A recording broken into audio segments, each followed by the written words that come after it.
በጣም ብዙ ሰው ደጋግሞ የሚጠይቀኝ አንድ ነገር ቢኖር የዶሮቹ ጉዳይ እንዴት ሆነ፣ ዶሮቹስ ትላሉ ነበርና ያለውን አንድ ፕሮግረስ ላሳያችሁ። ከተገደለ በኋላ እስካሁን የተገደለ ዶሮ የለም። እስካሁን 8 ዶሮ ነው ያለውና አንዷ ዶሮ ጭር ብላለች። አልነበረንም ምን አደረኩኝ? የነበሩን እንቁላሎች ሰጥቷት ማለት ነውና ስንት እንቁላል ሰጥቻታለሁ በእናንተ ፊት 8 እንቁላል አስቆጥሬ ሰጥቻታለሁ ማለት ነው። ስለዚህ ከ21 ቀን በኋላ ጫጩት ካልሰጠችን ከዚህ ዶሮ ጋር ጸብ ይኖረናል ማለት ነውና ለማንኛውም 8 እንቁላል አሳቅፈታለሁ። ያለው ፕሮግረስ እሱ ነው በዶሮቹ ጉዳይ ላይ ማለት ነው። ዛሬ ቀን 27 ነው። ዛሬ ረጅም ጊዜ ሲረብሸኝ የነበረ አንድ ነገር ነበርና እሱን ለማስተካከል ያደረኩትን ተመልከቱ። በጣም ለረጅም ጊዜ ሲረበሽበት የነበረ ነገር ቢኖር የጫማ ጉዳይ ነው። ታውቃላችሁ፣ በጣም ብዙ ጊዜ ታችሁኝ ከሆነ አንድ ኤርገንዶ አለችኝ አርጊያት ምዞራት ማለት ነው። እቺ ኤርገንዶ ማለት ናት። በተለይ ለውሾቹ ምግብ ላመጣ ሲሄድ ምናምን ውሃ ከነካት በቃ ማንሻላት ነው ስሯና ትረብሸኝ ነበር። በጣም ብዙ ሰዎች የሚያደርጉትን አንድ ጫማ ላሳያችሁ። ስለዚህ እኔም ገዛው ማለት ነው እና ለማንኛውም እዚህ አካባቢ በጣም ብዙ ሰው ሲያደርገው አይቻለሁ። በተለይ ደግሞ እዛ ውሃው አካባቢ ላይ አይንሸራተቱም እነሱ ይሄን ጫማ ካረጉት ማለት ነውና ይሄን ጫማ ታውቁታላችሁ ብዬ አስባለሁ። በጣም ብዙዎቻችሁ ቆንጥር ነው የሚባለው ስሙ። ስለዚህ የቆንጥር ባለቤቱኝ ያለው ማለት ነው። ለማንኛውም እና ከዚህ በኋላ ይሄ ጫማ እንደ ሽፍን ጫማም ያገለግላል፣ እንደ ክፍት ጫማም ያገለግላል። ስለዚህ የዚህ ጫማ ባለቤቱኝ ያለው እንኳን ደስ አለህ በሉኝ። ለማንኛውም ከዚህ በኋላ ይሄን ጫማ ነው ማረገው ብዬ ነው የማስበው። ምቾቱ ምናምን እነግራችኋለሁ ወደፊት ይመቻል አይመችም፣ ጉዳት አለው የለውም የሚለውን በቀጣይ እነግራችኋለሁ ማለት ነው ማለት ነው። ለማንኛውም ዛሬ ያደረኩት አንድ ፕሮግረስ እቺን ጫማ መግዛት ነው ማለት ነው። ዛሬ ቀን 28 ነው። እንግዲህ ከጨለመ ነው ቪዲዮ መቀርጽላችሁ ማለት ነው። ስራ የደረሰበትን ላሳይ። ዛሬ በእልህ ነው የተሰራው። እዛ ጋር ሙሉ ለሙሉ የነበረውን አንስተን እዚህ ጋር አምጥተናል ማለት ነው።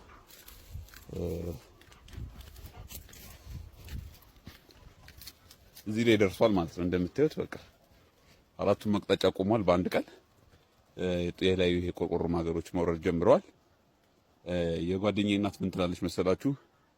ብር እልህ መወጫ ነው ትላለች። እና ሞቱ ለምናገር በጣም ብዙ ብር ነው የከሰርኩት። በጣም ብዙ ብር በግና ፍየል ገዛበታለሁ ብዬ ያሰብኩትን ብር ነው የከሰርኩት። ግን ቢሆንም በአንድ ቀን እልሃችንን ተወተን ቤታችንን መልሰን አቁመናል ማለት ነውና ያው የብር አገልግሎቱ እልህ መወጫ ነው። ስለዚህ እልሃችንን ተወተንበታል ማለት ነው ብዙ በብሩ። ለማንኛውም የዛሬ ፕሮግረስ ይሄን ይመስላል። ውሏችን ይሄን ይመስል ነበር። በጣም አድካሚና ላበላብ የሆንበት ቀን ነው እና በዚህ መልኩ በዋሮና በሁለቱ ውሾች መሀል ያለው ልዩነት ላሳያችሁ። ዋሮ ያለነው ግቢ ውስጥ ነው። ግቢ ውስጥ ቢሆንም ግን በጣም ላይ ጫፍ ላይ ነው ወደ ተራራው ማለት ነው እና ውሾቹ መድፉና መኩሪያው በየደቂቃው እየሄዱ ምን ቼክ ያደርጋሉ? ቤቱን ቼክ ያደርጋሉ። ታያላችሁ ቆይ እነሱ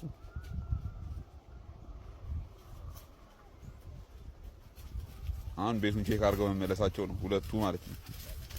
ዋሮ ግን እኔ መጣሁት አንተ ልጠብቅ እንጂ በጨራሽ ቤት ልጠብቅ አይደለም አይመለከተኝም ብላ ቁጭ ብላለች ማለት ነው። እነሱ በየደቂቃው እየሄዱ ሁሉንም አራቱን አቅጣጫ እየሄዱ ቼክ ያደርጋሉ ማለት ነው። መድፉ ነው እዛ ጋር መኩሪያ ያለ ማለት ነው። በመሀላቸው ያለው ልዩነት ይሄን ይመስላል። አራቱን አቅጣጫ እየዞሩ ቼክ ማድረግ ነው የነሱ ስራ። እኔ ባለው ቁጥር ምን እንዳዩ ሊገባኝ አልቻለም። ነው ለምናገር ጆሮአቸው ሁሉ ቆሟል። ተመልሰው ወረዱ ማለት ነው ወደታች ቼክ ለማድረግ። ዋሮ ትንሽ እየጠርጥራለች ምን እየተፈጠረ ነው፣ ግን አትሄድም። በእርግጠኝነት እኔን ጥላ አትሄድም። ተመልሳ መጣች ማለት ነው። እሷ አይመለከተኝም የፈለጉትን ይጠብቁ እያለች ነው። እሱን የምታያቸው ግን እዛ ስርቻ ውስጥ ሄደው የሆነ ነገር እያንኮሻኮሹ ነው። ወንድና በሴት መሀል ያለው ልዩነት እንድትመለከቱት ብዬ ነው። እሷ ሴት ናት፣ እኔም ብቻ ነው የምትቆራቷ። እነሱ ወንድ ናቸው፣ ሙሉ አካባቢ ነው የምንጠብቀው ነውና የሥራ ክፍፍላቸው ያስገርመኛል።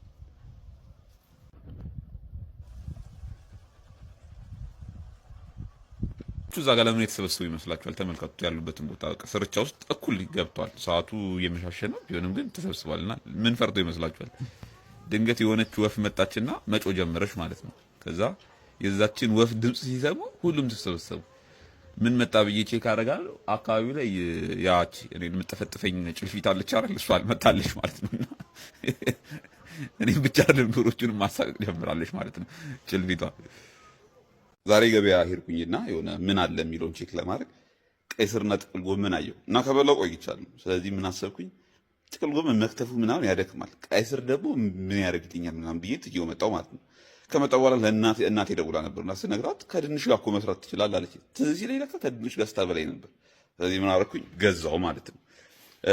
እና የምታላግጡብኝ ነገር ምናምን ውስጤን እየነካው ነው በነገራችን ላይ። እና ዛሬ ግን የሚገርም ምግብ ነው የምሰራው በእርግጠኝነት። ከዚህ በፊት ሲቀቅሉት ትዝ ይለኛል። ስለዚህ እንቀቅለዋለን።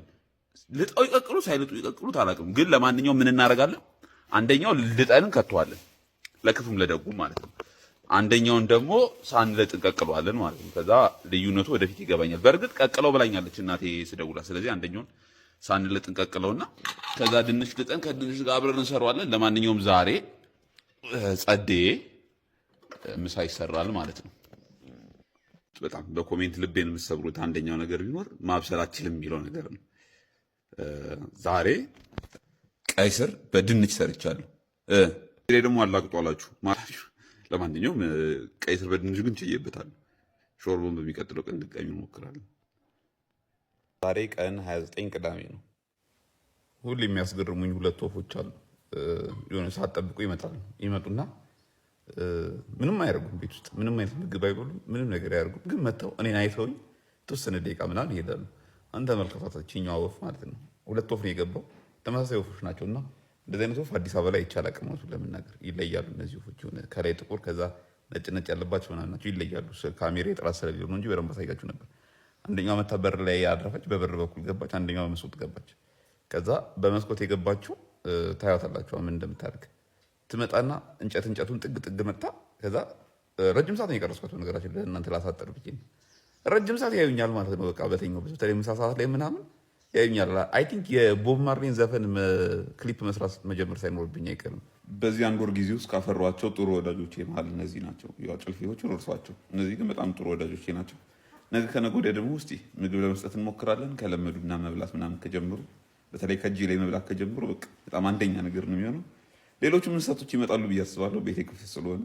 ስለዚህ ቀጣይ ፍራፍሬው ምናምን ሲደርስ ደግሞ ጦጦቹ እናለምዳቸዋለን። ወፎቹ ግን በራሳቸው ለምደዋል።